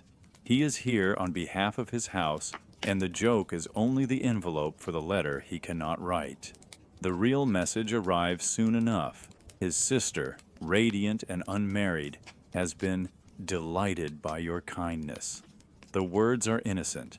The meaning is currency. Historians still argue whether bedchamber politics were exaggerated by scandal-hungry chroniclers or whether they genuinely forged alliances. The truth, as usual, likely sits in the middle. Some whispers became treaties, others dissolved into smoke. Tonight, however, you feel the truth pressing close.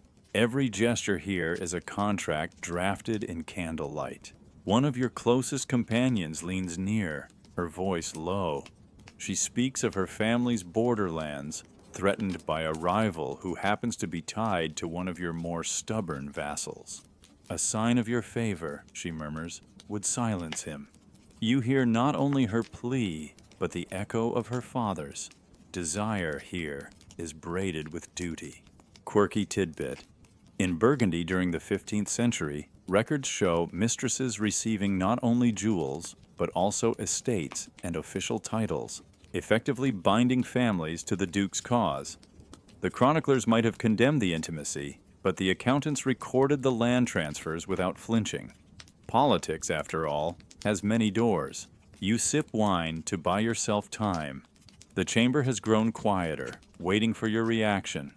You allow yourself a smile and reply that loyalty is its own dowry. The room exhales. The answer is artful enough to please without promising. Light joke 1. You add that if dowries were measured in compliments, tonight would already have bankrupted the treasury. Laughter flickers, thin but genuine. Another companion ventures a different tack. She praises your mercy in sparing a rival last year, adding that mercy breeds gratitude that endures longer than fear. Her hand brushes yours as if by accident, but her eyes insist otherwise. You recognize the maneuver, flattery aimed not at your pride, but at your conscience. She wagers that you'd rather be remembered as merciful than feared. She isn't wrong. A servant clears goblets and replaces them with warm, spiced mead. The sweetness coats your tongue, but the warmth runs deeper, softening the hard edges of decision. You make another jest. Light joke 2.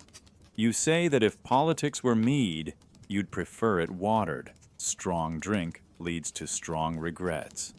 The room chuckles, though one courtier murmurs that regrets are simply tomorrow's stories. You admire the honesty. The harpist strikes a playful tune, as if to mask the gravity creeping into the cushions. Yet the conversations circle back, inevitably, to land, titles, favors. A noble lady proposes that her son be made steward of a royal estate to serve your interests faithfully. You recall that her son is barely of age and once mistook a falcon for a goose. Still, promises whispered here are seldom about competence. They are about loyalty anchored through intimacy. Scholarly debate for your drifting mind. Some argue that intimacy blurred with politics diluted governance, distracting kings with personal bonds. Others insist it strengthened the throne, welding families to royal favor more securely than parchment could. You suspect both are true, depending on how steady the hand holding the goblet is. Light joke 3. You remark that if every petition tonight were written on parchment, the forest outside would be bald by morning. That earns you another ripple of laughter, and with it, the tension thins again. You study the faces before you. Each smile is soft, each hand relaxed. Yet beneath them pulse dynasties calculating the worth of your glance. Pleasure is real, but politics is relentless. The two are no longer separate threads, they are one rope, binding you tighter with every toast, every laugh, every glance across candlelit cushions. You raise your goblet once more, not with grandeur, but with ease. Let us drink, you say, to favors wisely asked and wisely granted. It is a promise and a warning both, disguised as warmth. They drink with you, relief mingled with ambition, their eyes reflecting the flames that now burn lower, steadier, deeper. The night edges onward, weaving alliances that tomorrow will surface as laws, appointments, and marriages. Yet for now, in this chamber, they are only whispers softened by wine and sealed with the faint brush of hands. The politics of the bedchamber, half scandal, half statecraft, continue, and you remain at its center, smiling with the weight of knowing that nothing in this room is ever truly private. The candles bend lower, wax pooling like molten coins, and the hour tips toward its quiet heart. The chamber that earlier buzzed with riddles and laughter has slowed into a softer murmur. Cushions are drawn close, goblets stand half forgotten, and the harp rests silent in its case. You feel the night folding around you, less a stage now, and more a cocoon. You lean back, robe slack across your shoulders, the weight of the day finally easing. For a moment, you almost forget the petitions, the letters, the quarrels. Instead, you listen to the small sounds, a sigh, a rustle of silk, the gentle crackle of wick against wax. Power has its noise, hooves, horns, heralds. But here, influence hums in whispers. Historians still argue whether kings sought such nights for solace or for spectacle. Were these chambers havens of comfort, or were they designed to impress, another tool in the machinery of awe? You know the answer lies somewhere in between. Comfort is real. The cushions are soft, the voices tender. But you also know that by morning, even this intimacy will be tallied into the ledger of loyalty. A companion's head rests against your arm, her breath evens, the faintest rhythm, and you wonder if she has drifted into sleep. Another traces idle patterns on the rim of her cup, eyes heavy with both wine and weariness. The urgency of ambition has quieted. Politics may thrive in daylight, but night teaches patience. Even schemes must nap. Quirky tidbit, medieval castles sometimes kept watching chambers adjacent to bedrooms where attendants dozed lightly, ready if summoned. Privacy was never absolute. Even now, you know a guard waits beyond the heavy door, his ears pricked for trouble, his eyes drooping. Kings sleep, but kingdoms do not. You close your eyes briefly, letting darkness press against your lids. A fragment of the priest's sermon from earlier slips back to you. Indulgence weakens the soul. You half smile. Weakness perhaps, but also resilience. Without these moments, you would be nothing but iron. And iron, untempered, shatters. Light joke 1. You murmur that perhaps monks envy kings less for crowns than for cushions. A ripple of tired laughter answers, the kind that needs no effort. The chamber softens again into silence. The air is heavy with rose oil, and you breathe it in, wondering if this is what memory itself smells like. Sweet, cloying, difficult to separate from the present. You think of the queen, of her poised exit, of the way she commanded tomorrow by merely naming an hour. You think of the rivals, of the spies, of the tapestry that shifted, all threads leading here to this stillness. Another companion stirs, asking in a half-dream voice if tomorrow will be easier. You answer honestly, no. Tomorrow will bring letters, feasts, arguments, sermons. But tonight is its own reprieve. Light joke 2. You add that tomorrow's hardest battle will be against your cook's enthusiasm for goose. The room chuckles again, softer still. Scholarly debate rises in your mind like mist. Some chroniclers claimed kings never truly slept, always haunted by duty, while others wrote of monarchs who indulged so deeply they slept through crises. Historians still argue which portrait is true.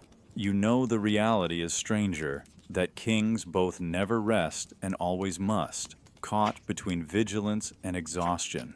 The last of the wine is sipped, goblets set aside. A servant enters briefly to snuff the farthest candles, leaving only a cluster near you, their flames swaying like tired dancers. The chamber dims, shadows curling around you like cloaks. Light joke 3. You whisper that if any of tonight's secrets escape, at least let the chroniclers remember that the harp was in tune. A few smiles bloom in the half-dark, then fade with the flames. At last, you ease onto the cushions, the room breathing with you. The night is no longer performance or negotiation. It is simply quiet, heavy with warmth and faint with rose. You allow yourself to drift, not into full sleep, not yet, but into that liminal space where even kings can forget crowns for a few breaths.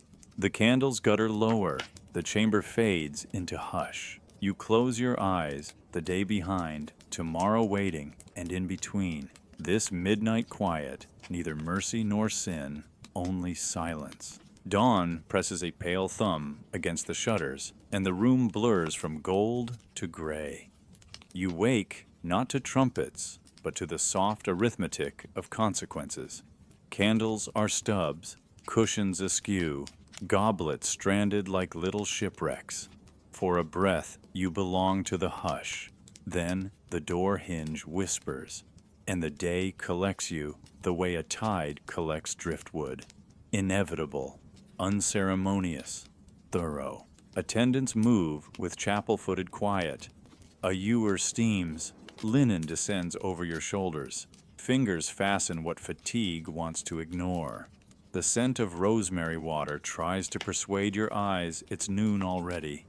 You sit, accept bread, sip watered wine, and feel the court's pulse begin its climb. What the night warmed, the morning must now reckon. The first reckoning is simple. Faces. Who stayed too late, who left too early, who was seen leaving through which door. You allow your chamberlain to recite names without comment, but you index each one against the map in your head. The young lord who joked bravely, he seeks a foothold.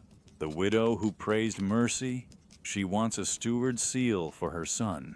The queen's measured entrance, a reminder that tomorrow begins at her hour. You nod once. The chamberlain's lips stop moving at exactly the point you intend. Mainstream fact to steady your pulse. The machinery that turns whispers into policy is paperwork. Petitions become letters patent. Seals meet wax. Writs ride in saddlebags.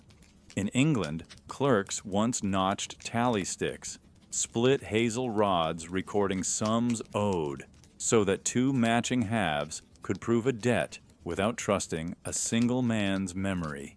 Governance is not romance. It is wood, wax, and witnesses. The chaplain arrives to collect you for the Queen's devotions. His eyebrows carry a sermon all on their own. You let him keep it. There will be real words enough at the chapel. As you walk, your own footsteps sound too loud. The castle wears dew and restraint. Even the hounds eye you with the calm of creatures who never worry about chronicles. Light joke 1.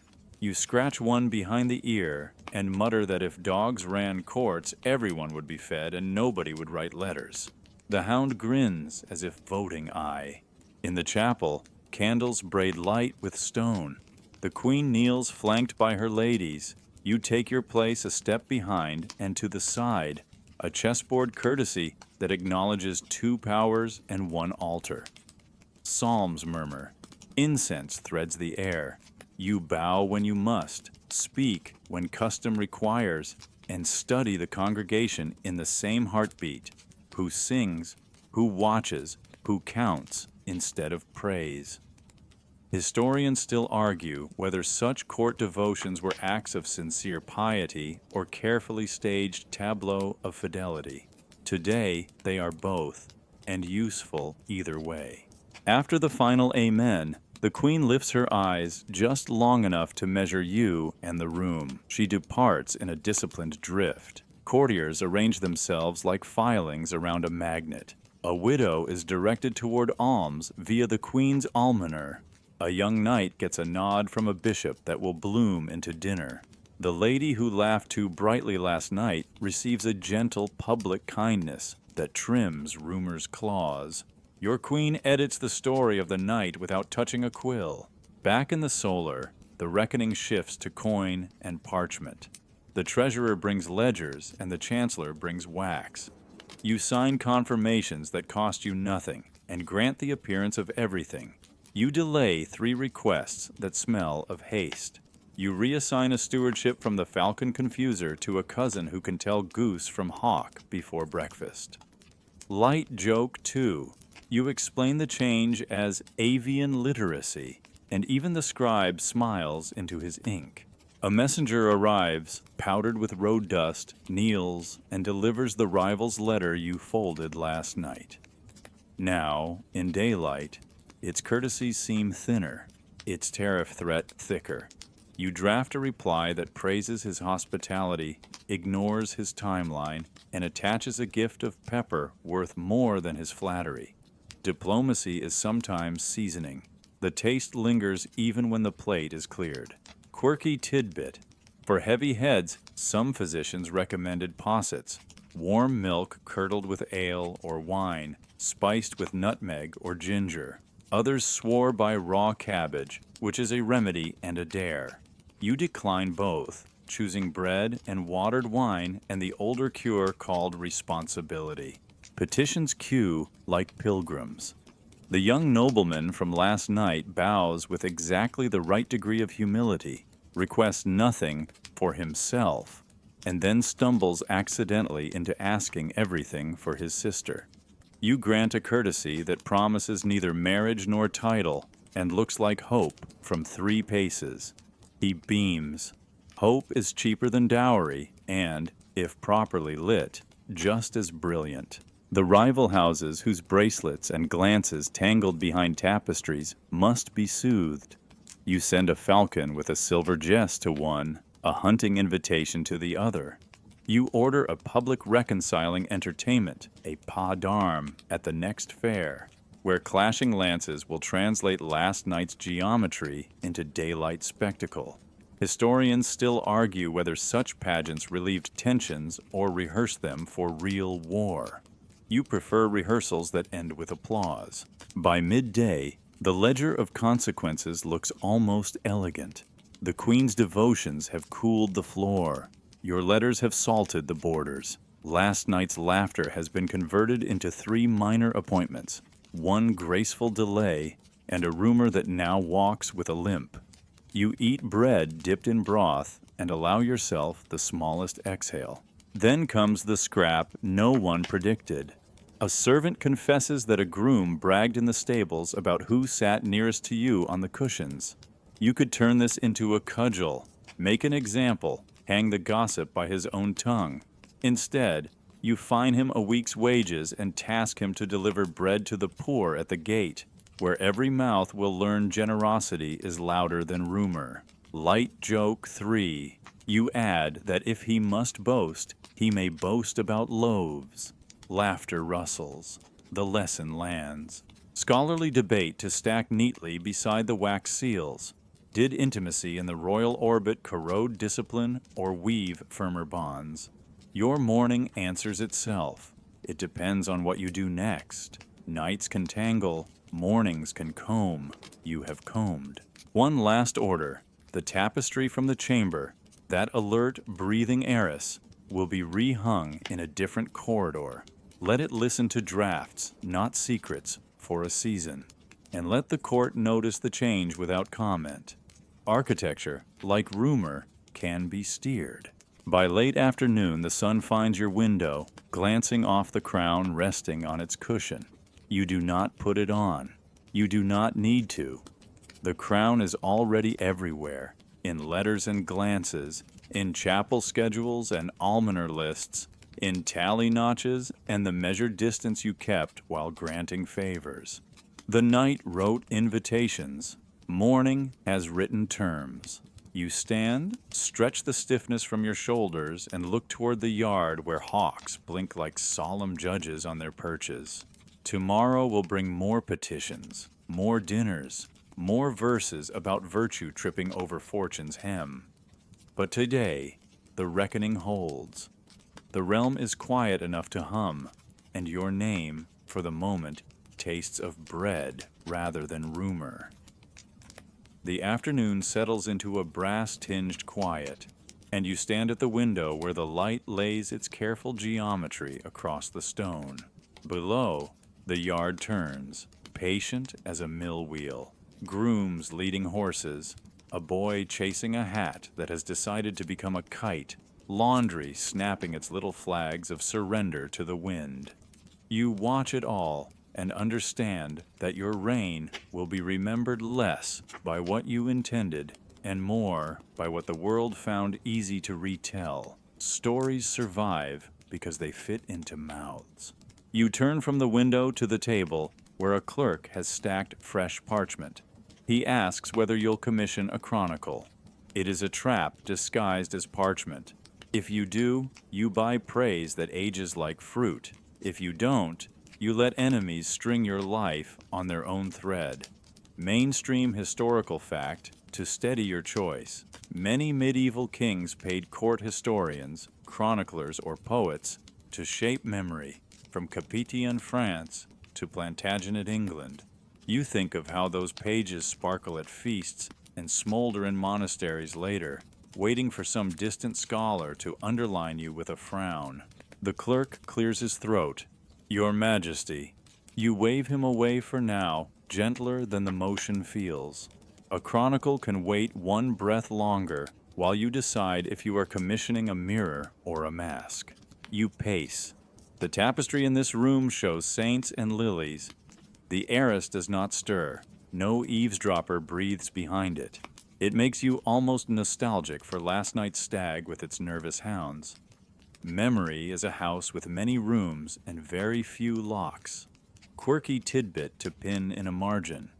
Illuminated manuscripts sometimes hid jokes. Knights battling snails, rabbits brandishing swords. Drolleries that wink at posterity from the page's edge.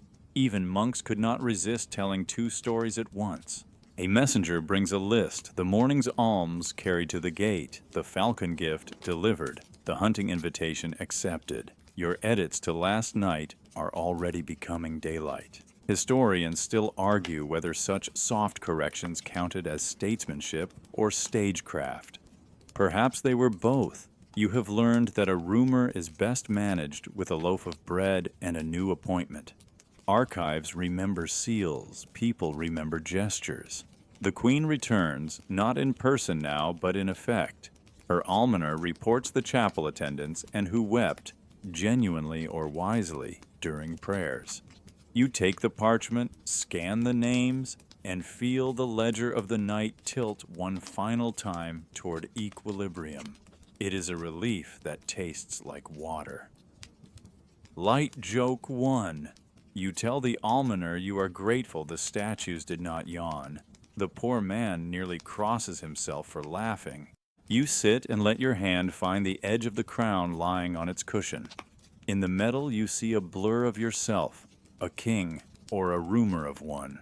The harp in the corner rests like a tethered bird, its strings asleep. You touch one lightly. The room answers with a single gold thread of sound. The note hangs, then ghosts away. That, you think, is what the night will become, a tone someone swears they heard. The clerk returns with a draft preface, honeyed sentences about your justice, your mercy, your victories.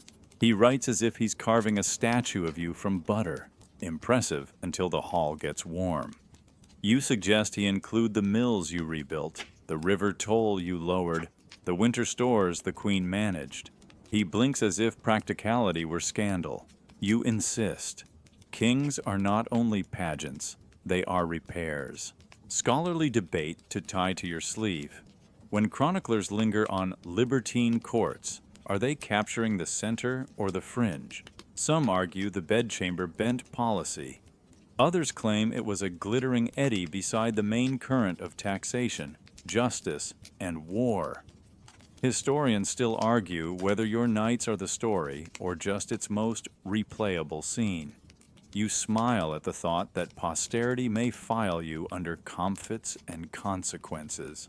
Light joke 2. You remark to the scribe that if he must gild anything, let him gild the truth. Gold leaf on a sausage does not make it a peacock. He snorts ink, horrified at himself. You forgive him on the theological grounds of excellent comic timing. A courier arrives, bearing a letter folded with elaborate letter locking. You admire the clever slits and tuck, then break them anyway. The rival's reply is civil and evasive. Pepper accomplished what parchment could not. You draft 3 lines that sound like gratitude and behave like delay. Diplomacy's favorite posture is a bow that never quite finishes. Evening begins its slow rehearsal outside your window. The light goes soft and marmalade at the edges. The yard's noise becomes woolly, as if someone put felt over the day. You let your mind walk the corridors backward, the great hall with its sugar castles, the private chamber turned parliament of cushions, the tapestry, alive, alert, the queen's gaze, the priest's warning, the jester's knife-juggling confidence, the rook stealing rings in that story you liked. Remember the posset you refused, the tally sticks you preferred, the almost spilled wine that did not become treason, the dog who voted for bread. Each detail a bead. Your job is to thread them. You think of tombs, the guisants where kings and queens lie carved in stone, hands folded, eyelids closed, a lion or hound at their feet to prove courage or fidelity.